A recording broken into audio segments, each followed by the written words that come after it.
In South Africa, you see large gatherings of white gannets. They'll always pick out the best spots on the African coast. This leaves little space for the black cormorants, which have to be content with the barren rocks.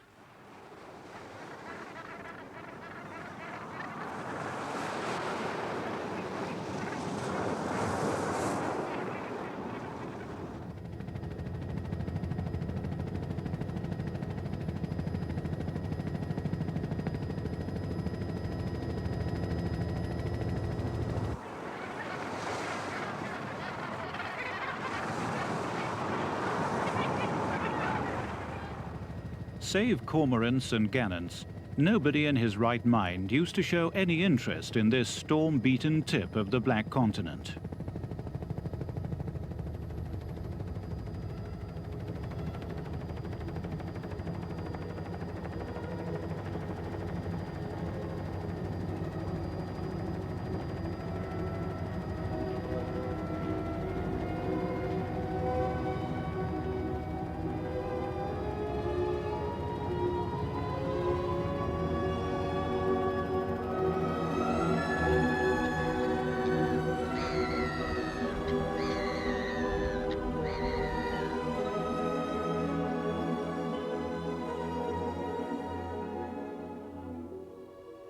One of the first skippers who did go ashore there called it the Stormy Cape. He was a Portuguese, Bartholomew Dias, in 1488. In keeping with Portuguese custom, he adorned it with a landing crucifix.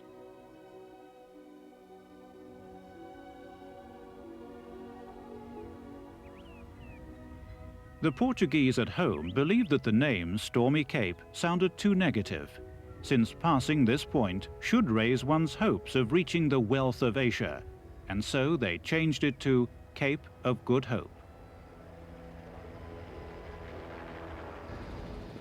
The wild and desolate land of the Cape itself didn't appeal to them in the least, much less when 51 Portuguese had been bloodily slaughtered by the Hottentots. 2 years later, Bartholomew Dias was drowned here when, during one of those notorious storms at the Cape, his ship was smashed on the rocks. For many decades, seamen wouldn't touch this land with a barge pole. They sailed quickly past, always heading for another destination. In 1601, Joris van Spilbergen passed it on his way to Ceylon in the Indies.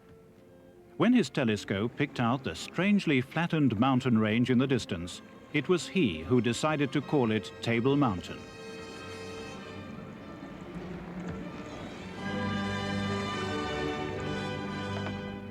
In those days, the skippers first started using the bay at the foot of Table Mountain as a victualling place, and the Dutch skippers gave Table Bay its first official function.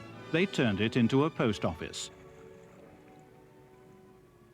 Here, at the halfway point to Asia, the passing sailors hid letters underneath heavy engraved tablets, messages to their colleagues on the way back to Holland or vice versa. That way, interim reports took much less time to reach home.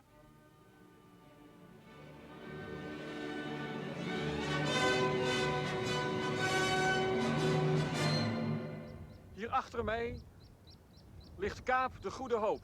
Here behind me is Cape of Good Hope, and they say this is where it happened. In 1641, a Dutch captain ran into a howling gale. While his ship was sinking, he swore he would round the Cape, even if he had to keep sailing until doomsday. And so, a legend was born, the legend of the Flying Dutchman. De legende van de Vliegende Hollander. Ever since, seafarers have seen the phantom ship looming up in the storms, with the desperate captain still frantically trying to end his voyage.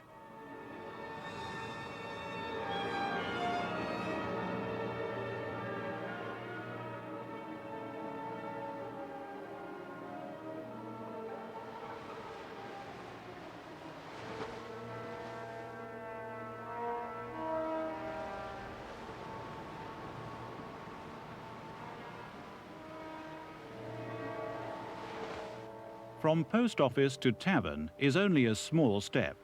Still, This Dutch tavern only came about by coincidence when, in 1647, an East Indiaman, the Haarlem, was shipwrecked at the Cape and ran aground at Table Bay.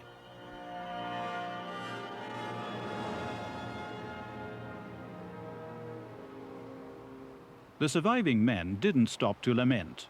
They stripped the wreck of anything they could use, built a big wall of sand, and started a cozy life, hunting, fishing, and cultivating their own vegetable plot.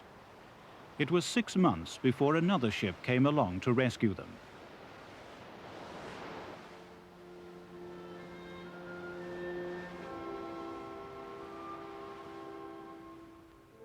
On this ship, traveling from the Indies to Amsterdam, was a certain Jan van Riebeek. He was around when the castaways of the Haarlem were picked up and was inundated with enthusiastic stories about their stay at the Cape.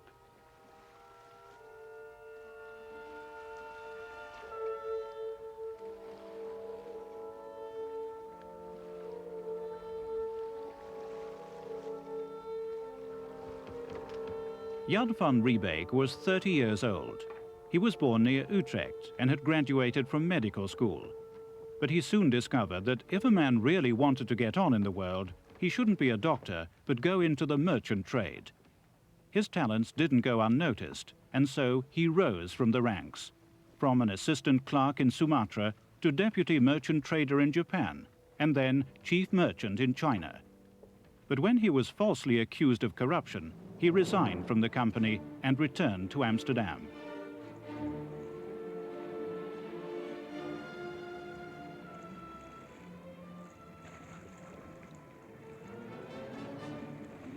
The 17 gentlemen saw the enthusiastic stories of the castaways as a welcome solution to their problems.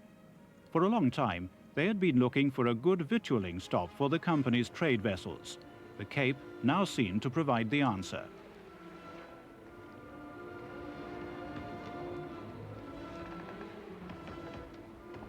Jan van Riebeek immediately volunteered for the job. Off he sailed with 3 ships, the Dromedary, the Heron, and the Good Hope.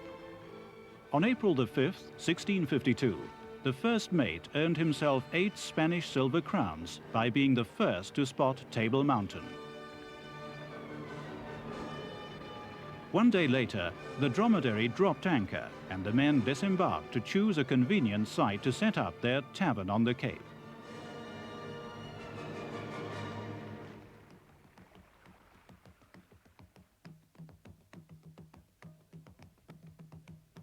As soon as they'd gone ashore, they were confronted by Hottentots and Bushmen, as the Dutch had decided to call these indigenous tribes.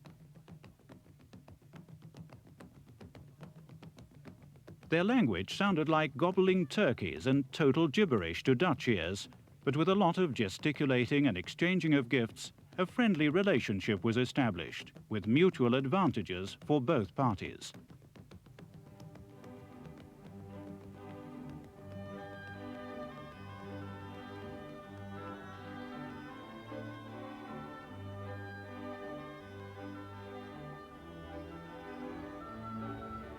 Now, the tavern could be opened, and this was the first step to something which one day would grow into a teeming metropolis.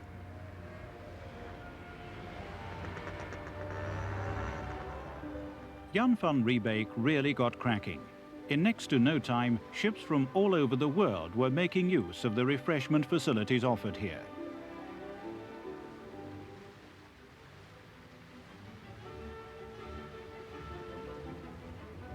One of the first steps was to lay out a large company garden where they could grow fruit and vegetables.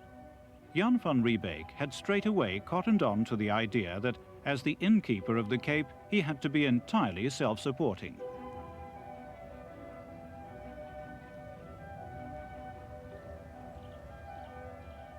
It is the only company garden in the world which has been perfectly maintained through the ages. In Cape Town, it now enhances the surroundings of various government buildings which were built around it in later days.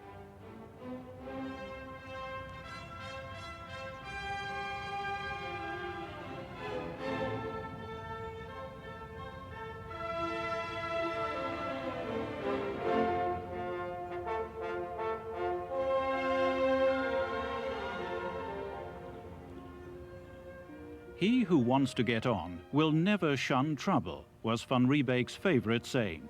And indeed, there was plenty of trouble to be faced. The Hottentots were not willing to work, and at first half the Dutch population was ill. What they needed was slaves. As early as 1658, the first slaves started to arrive. 166 from Angola, robbed from a Portuguese. They started the black population at the Cape.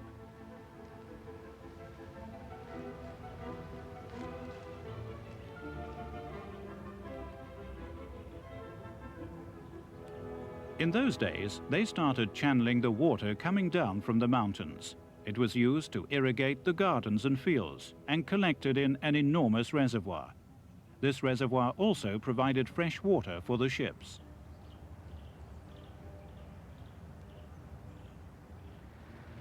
Later on, this particular area of Cape Town became so expensive that it's now commonly known as the Gouden Akker, or Field of Gold. This name was also given to the very modern shopping centre, built here when a number of businessmen managed to raise enough money to buy up the whole field of gold and demolish everything in sight. During the excavations for the foundations of this shopping centre, they discovered the old ruins of the irrigation work started by Jan van Riebeek and completed by Zacharias Wagenaar.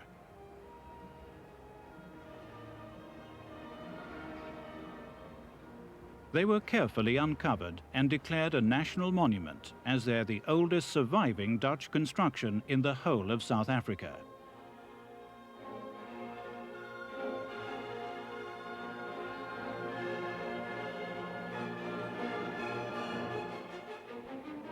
Next to the water reservoir, Van Riebeek and his 126 crewmen immediately started building a fortress, as they were expecting an attack by the English at any moment.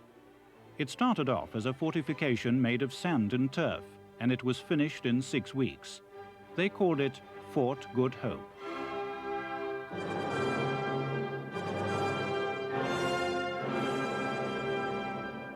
Van Riebeek's sailors' version of a catering service really took off, with one ship after another anchoring in the bay. Lifeboats were lowered to reach the jetty, which was one of the first things to be built. On their long trip across the oceans, driven by currents and storms, they came from Amsterdam and from the Indies on their way back. And Cape Town, which in those days was known as the Speck, was the halfway point of this voyage, and therefore an ideal place to tend to the sick and to satisfy the great need for fresh water and food. In order to be warned in good time of approaching ships, a lookout was installed on a hilltop next to the fortress. From this hill, a cannon was fired as soon as a vessel appeared on the horizon.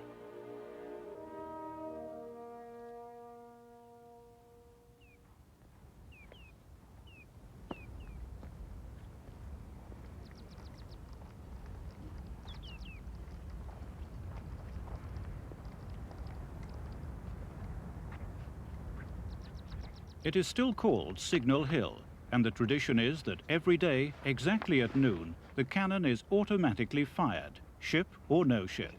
The people of Cape Town now use the cannon to set their watches.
Ships were coming and going and leaving many people behind.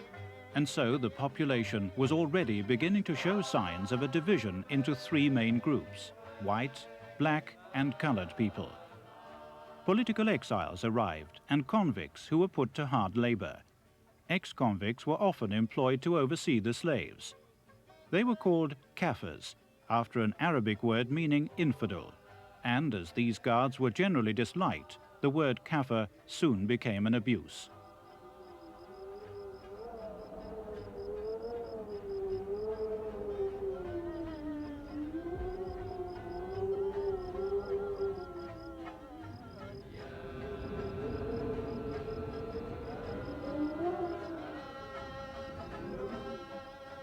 Slaves also came from the Indies and Ceylon. They were brought down by company employees whose tenure had expired and who were returning to Holland. Halfway through their journey, they usually preferred to sell their slaves to individuals at the Cape rather than take them back home, since there they would be forced to free them, as slavery was illegal in Holland.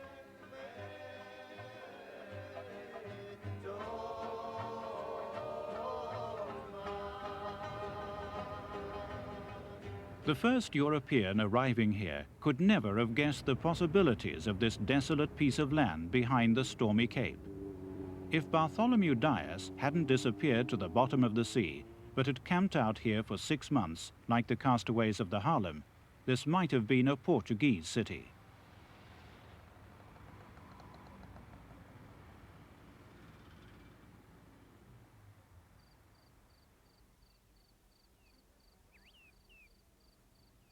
The native people were gradually pushed aside by the arrival of the Dutch. It was inevitable, even if Jan van Riebeek was doing his best to keep on good terms with the Hottentots and the Bushmen, who were living in scattered groups at the Cape. Some of these original inhabitants had their homes in caves in the rock face, which can still be found in various places, complete with preserved cave drawings.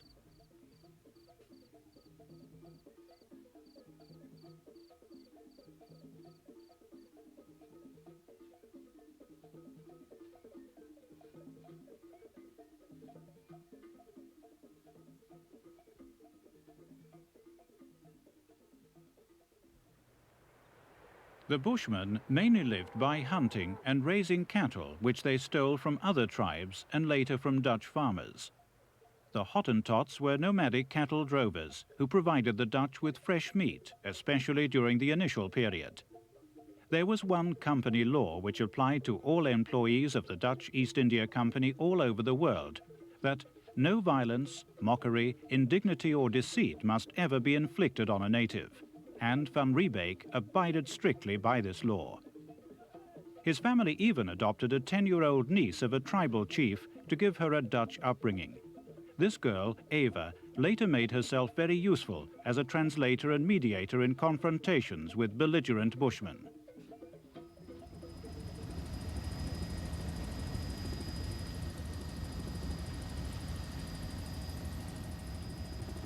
Soon, the settlement at the Cape had grown too big to live off the produce of the company garden. 5 years after his arrival, the East India Company finally granted van Riebeek permission to issue some land north of the town to 9 freemen to set up farms.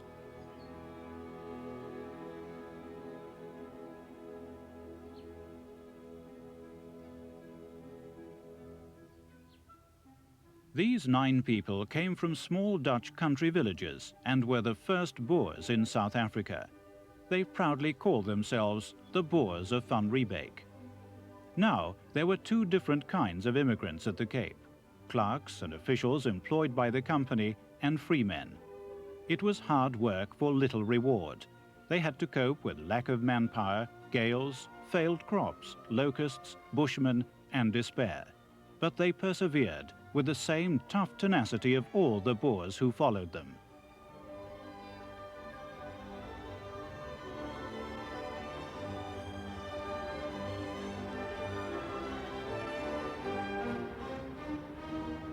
All the time, Jan van Riebeek stood up to the 17 gentlemen who wanted nothing more than a victualling stop.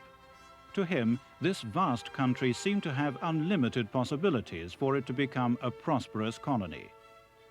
Van Riebeek had always dreamt of making a name for himself in Asia. That is why eventually he left for Batavia.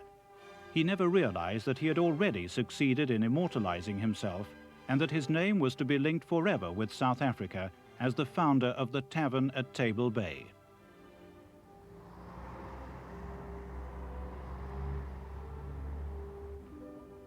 This museum contains an important monument for South Africa. At the age of 60, Van Riebeek died in Batavia, having reached the position of Secretary to the Council of the Indies. When the church of that town was demolished, nobody cared much for Van Riebeek's gravestone, which ended up in many pieces at a Chinese livery stable. Later on, some of the pieces were recovered and donated to South Africa.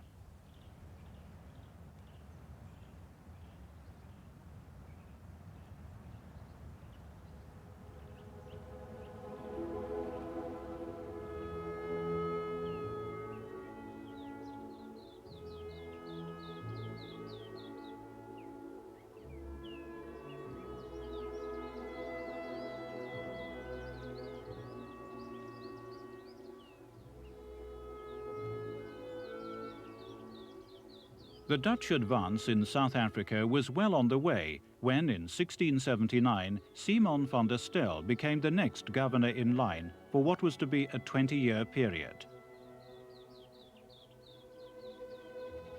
Despite the fact that the 17 gentlemen strictly prohibited their employees from starting farms themselves, van der Stel plunged immediately into real estate. His most beautiful property was the magnificent homestead Constantia, which became world famous.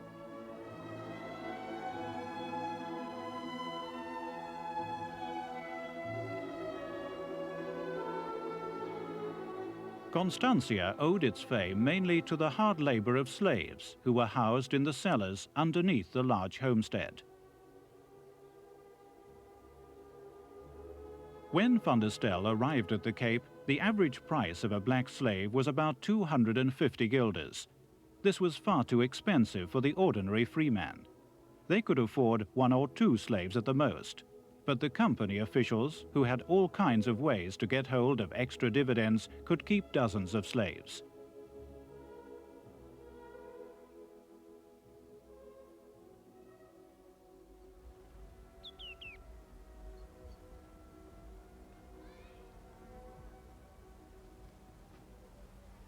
Thanks to the fact that van der Stel owned a phenomenal number of slaves, the homestead Constantia became known all over the world for its great production of exquisite wine.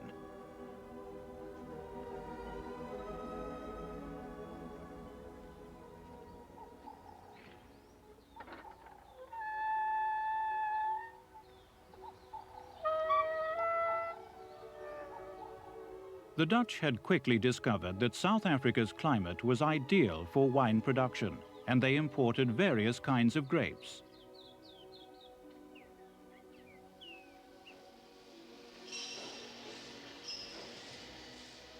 The produce from the South African wine cellars of places like Constantia and Stellenbosch received virtually instant fame and was good enough to compete with the best wines of France. During his exile on St. Helens, Napoleon is said to have drunk 30 bottles of Constantia per month, which he preferred to French vintages. And special selections were reserved for the 17 gentlemen to give as official gifts to royalty all over the world, and also for their own pleasure, of course.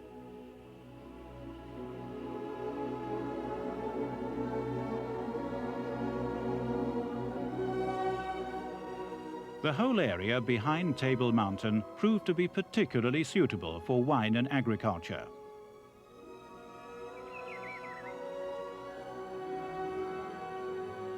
A certain part of that area is called French Corner because a group of 156 French Huguenots settled there. Simon van der Stel had great confidence in these French colonists who had to make a new life for themselves and would never be able to return to their home country where they were persecuted for their religion.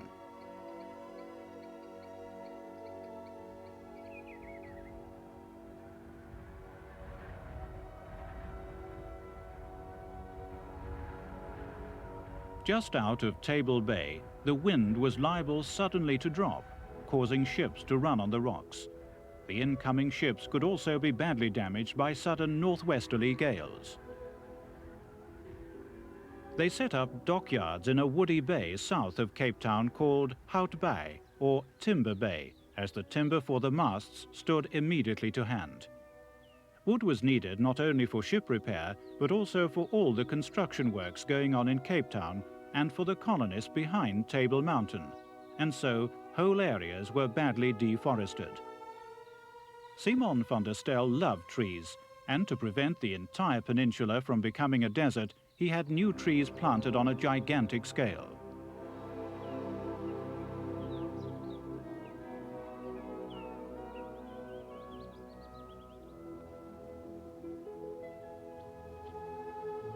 The Dutch spec at the Cape was rapidly expanding. A smart Dutch lawyer bought the whole of Hottentots, Holland, as well as the area from Hout Bay to Saldanha Bay, in exchange for barter goods to the value of 100 guilders from the Hottentots. This was the beginning of the steamroller advance to the north and to the east.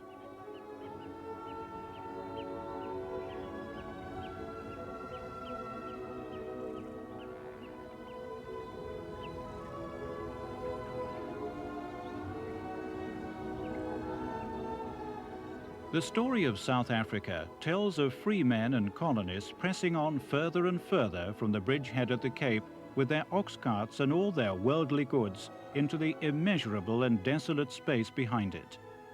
For months on end, they would live in their ox carts, husband, wife, children, and maybe a slave or two.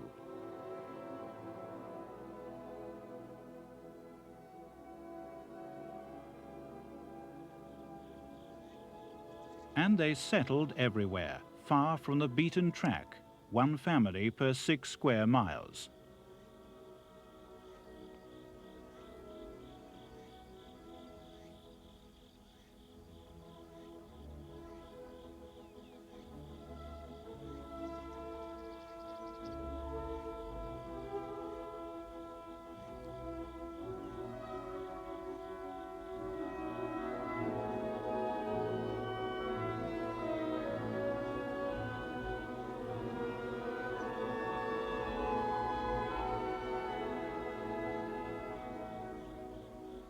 There they lived in primitive cabins, 4 walls around a floor of mud and cow dung, swarming with chickens, sheep, and people.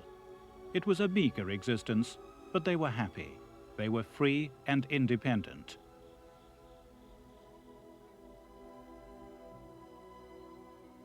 Here and there, villages started developing many miles up country. A few houses, a church. The church was important. The Bible joined them together. It was the reason for their existence and justified their actions. In the country, interbreeding with male or female slaves was much rarer than in Cape Town. The main reason for this was that the colonist was nearly always accompanied by his Dutch wife, who worked just as hard as her husband and so had a say in the matter.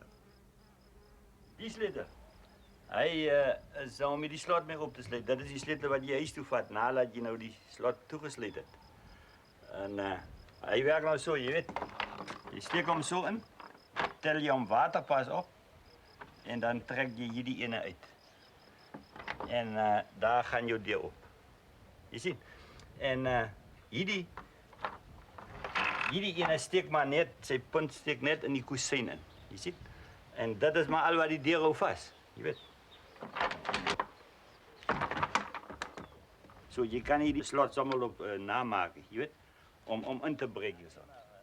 A solid, foolproof lock on the door was just one of the many problems which the colonists had to solve themselves, as they were living so far away from the craftsmen in town. Something else they had to be inventive about was tools and machines to process the crops and to sift the grain from the chaff. En donkeywater is nou ook niet zo gauw stik zoals een perd. Je ziet. En daarboven gooi je maar zo die granen uit. En dan draai die bel, draai maar nou die ding wat ons noemen lantern. Je weet, hij draait om. En dan stel je met die pennen samen, hoog of laag, laat die die dinges kan kap, jy weet, daai spul kan kap. Dan maak The toil and struggle of these free men and colonists soon produced tons of corn, which could even be exported to Holland and Batavia.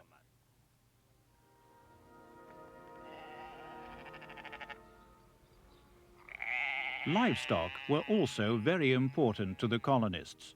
The native sheep, which didn't have wool but a kind of hair, were replaced by imported Dutch stock, which did produce wool.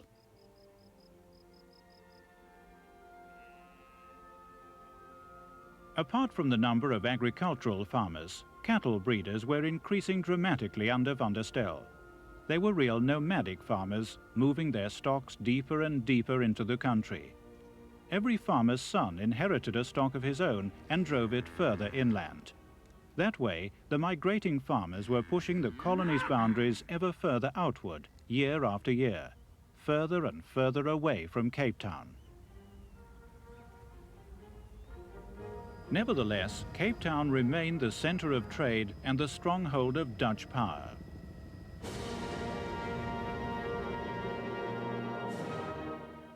The original Fort Good Hope was already falling to pieces while Van Riebeek was still around, so it was decided to build another one next to it, Castle Good Hope.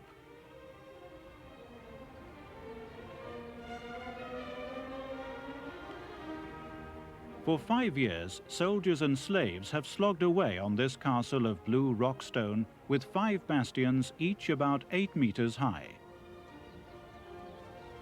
It had suffered a lot from the elements, and immediately after his arrival, Van der Stel had to patch up the collapsing fortification to protect people and goods from being washed away by the rain.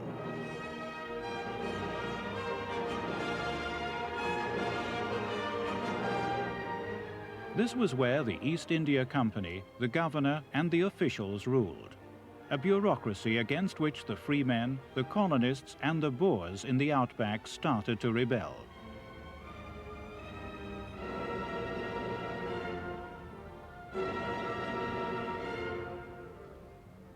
It was the eternal bone of contention between traders and colonists all over the world.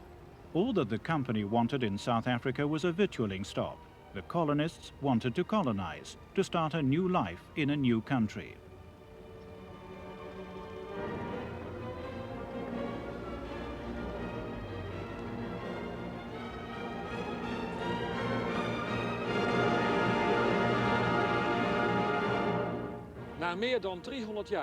More than 300 years later, Castle Good Hope is still standing in its original shape. The descendants of Van Riebeek and Van der Stel, the pioneers and the freemen, are proud of the fact that from this castle never a shot was fired in anger, and that its cannons have never been used against an enemy of whatever race or nationality. This castle is probably the only Dutch fortification which has never been besieged. De enige vesting van de Verenigde Oost-Indische Compagnie dat nooit is aangevallen.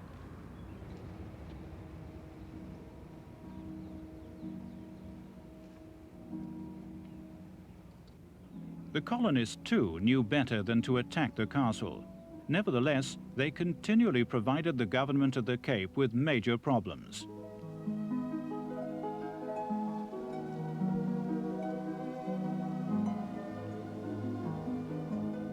One of these colonists was a certain Adam Tuss, who had come to live with his aunt on the homestead Meerlust.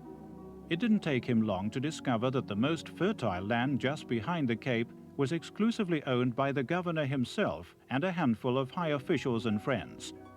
They were building one amazing homestead after another, and generally treating themselves to the very best of everything. The other colonists and freemen were also getting fed up with the way the governor and his cronies in their posh country houses were forcing up their own prices and monopolizing the trade. The freemen had no say in politics and were kept out of fixing the prices. For a long time, the company officials succeeded in keeping the freemen under their thumb. The governor's own favorite expression was, "An egg in the pan will never grow into a troublesome chicken." But Adam Tuss made sure he did grow into a troublesome chicken. Together with another angry mate, He wrote a letter complaining about the governor's malpractices and had it signed by 60 other freemen.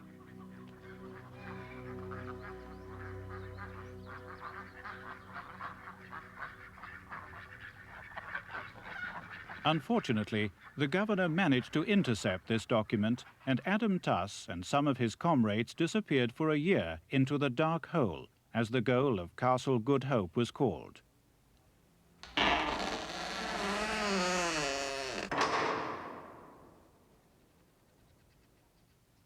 However, a copy of the document was smuggled to Holland, where the 17 gentlemen had to agree with the freemen. The governor was recalled, and Tuss was freed from prison. He was overjoyed, and from then on he called his farm Lieber Tuss. Tuss is free.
In the shadow of the multinationals in Cape Town lies the Malayan quarter.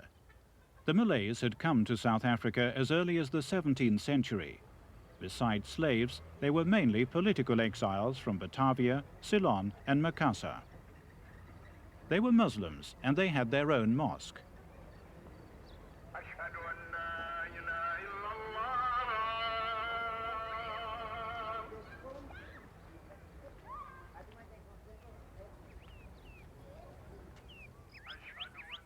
Near a beach, which still bears the name Makassar Beach, one can still find the Kramat, the grave of one of the great leaders of this Muslim group, Sheikh Yusuf, who had been exiled from Makassar.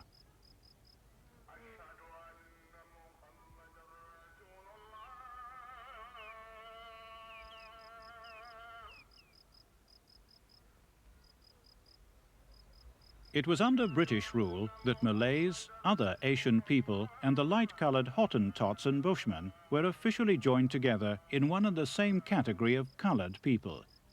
But already in the Dutch period, they had been considered different and were segregated.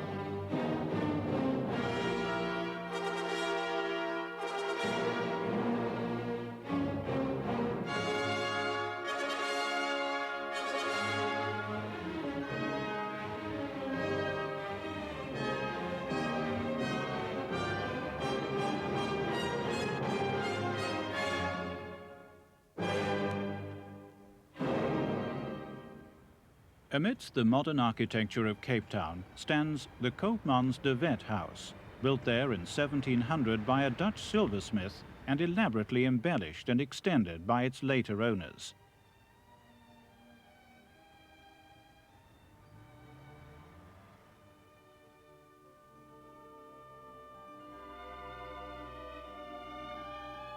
Maria Margaretha Koopmans de Wet was one of the most important occupants of this house.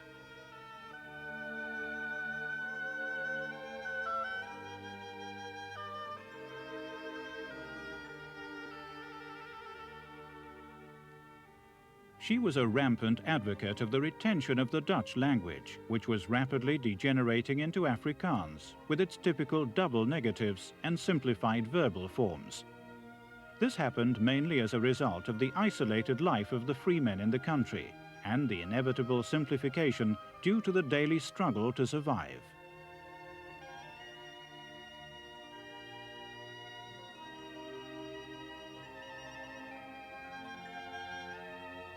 Maria Margaretha played a major role in Cape Town's social and cultural life, and here in this house she received Boer presidents, leading politicians, travelers and scholars. Before her time, such a role was quite inconceivable for a white woman, simply because Cape Town hardly had any women.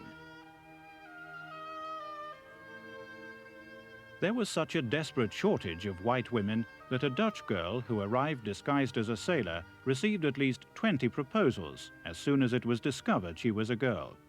And indeed, many Dutch men became involved with black and colored women, and many a white person in South Africa has at least a drop or two of black blood running through his veins.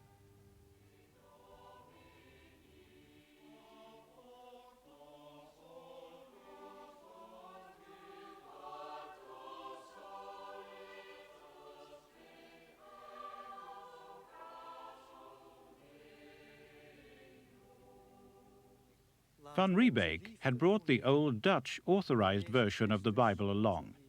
For 3 centuries, they doggedly stuck to the original Dutch text. Finally, in 1933, the old Dutch version was translated into modern Afrikaans.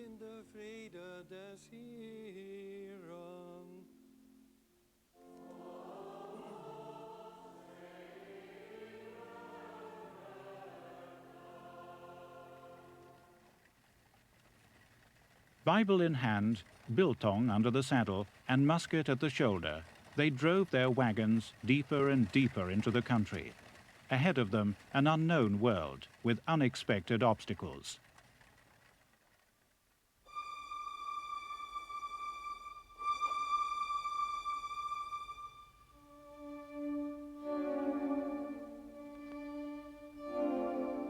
Like an oil stain, these Boers were spreading to the north and to the east. A stubborn and self-willed race of Afrikaners, never yielding to any obstacle, found its origins in this immeasurable landscape. The Zulus presented one such obstacle: black tribes wandering south from mid-Africa. It took a lot of fighting before shaky peace treaties were drawn up with the Zulus. In most cases, the Boers simply shooed the Zulus back up north.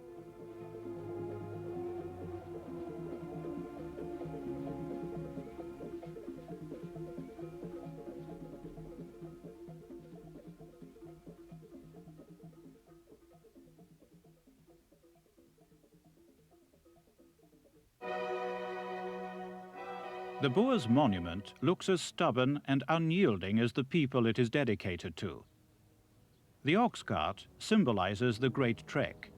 The ring of ox carts was their home, as well as their protective cocoon against any enemy coming against them in the wilderness.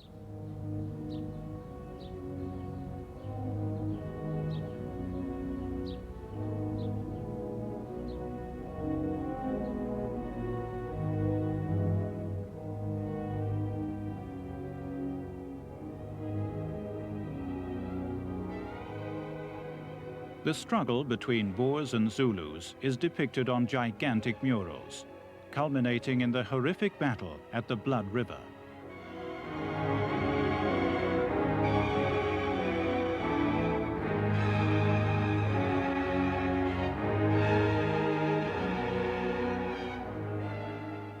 The Boers were hardly aware of the fact that around 1800, the English took over power.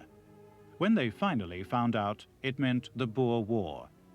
They proclaimed their own republics, Transvaal and Orange Free State.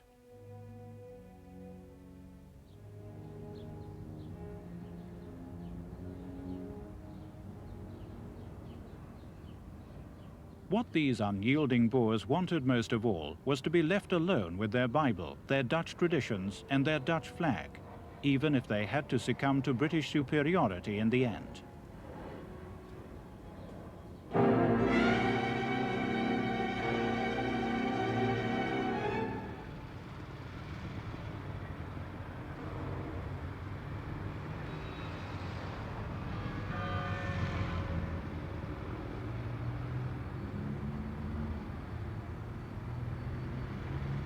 Hottentots, Bushmen, half-castes, descendants of slaves, Malays from Indonesia and other Asian people. The colored population, 3.5 million. Xhosa, Bantu, Zulu and other African tribes. The black population, 20 million. Company employees, Boers, freemen and other European immigrants. The white population, 4.5 million. In 1652, Jan van Riebeek founded his tavern at the Cape. In 1700, Dutch freemen went inland. In 1795, the English took over. In 1835, the start of the Great Trek. In 1910, the Union of South Africa was founded. In 1948, elections were held. The main issue at these elections was a law instituting the segregation of the different races in South Africa.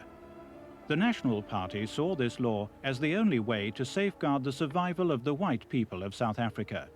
It was a landslide victory for the National Party. And this meant that something which had been gradually evolving in the course of centuries now became law: apartheid.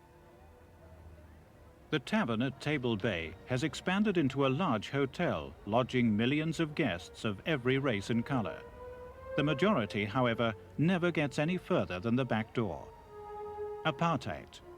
South Africa's greatest problem and a topic of conversation for the rest of the world. Apartheid, a word known in every language, a Dutch word.